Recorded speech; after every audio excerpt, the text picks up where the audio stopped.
S160，一台已经上市接近1年半，依然溢价，依然需要排队等待的相机。经过漫长的等待，我也才终于入手了它。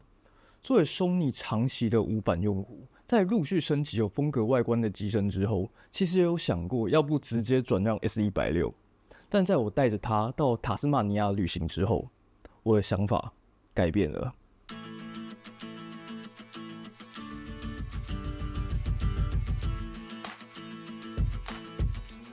大家好，我是 Elvis。Hello， 大家好，我是 Elvis。在 S160已经上市1年多，并且话题已经没有那么热，同时机身也陆续发表了。现在，我相信还会点进这支影片的观众，应该都是真正热爱拍摄的人吧。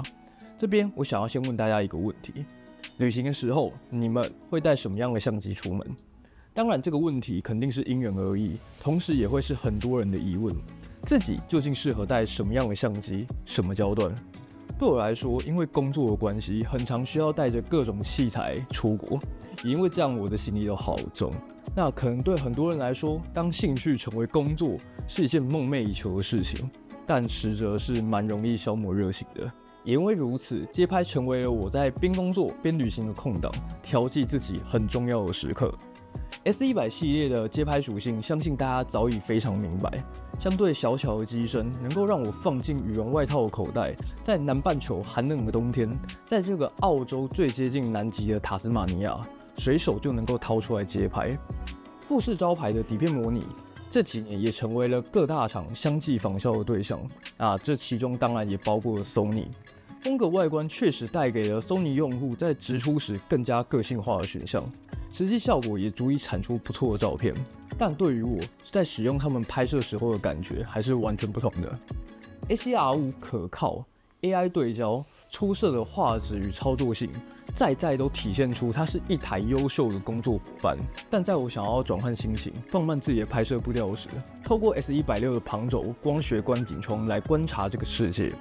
慢慢的手动转动机顶转盘来调整 ISO 与宽的速度，享受无压力的拍摄时光。35毫米是我接触相机第一颗接触也最为熟悉喜爱的焦段，不像24、28，就像画面出现过多的杂物。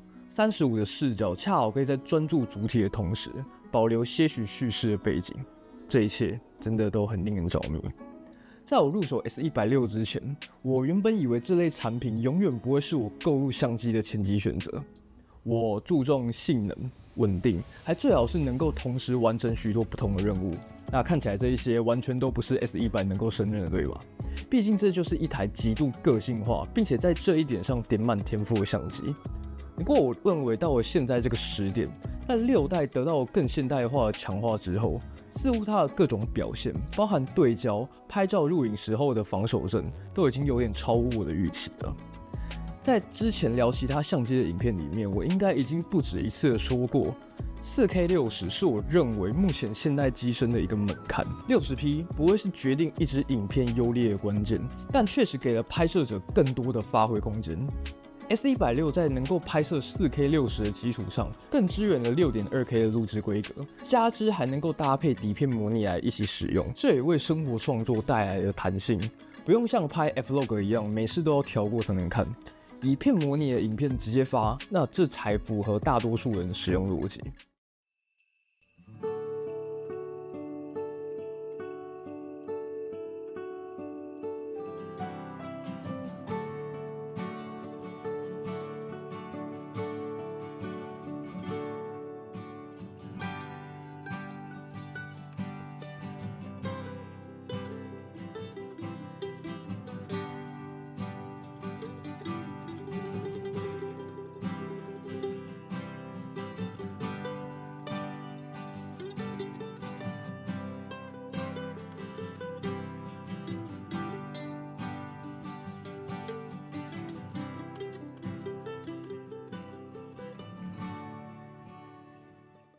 而 S160更高画素 CMOS 不仅仅提升了在充足曝光之下的细节表现，对我来说更是提升了街拍的便利性。透过机内的裁切，能够得到50甚至是70的视角。不知道大家在旅行的时候会拍缩时吗？缩时对我的意义就很像是将旅行中的某段时间浓缩成几秒的画面。像我自己是一个非常喜欢看日出、看日落的人，每到了日转夜的时刻，都会忍不住架起相机，记录下这一段时间。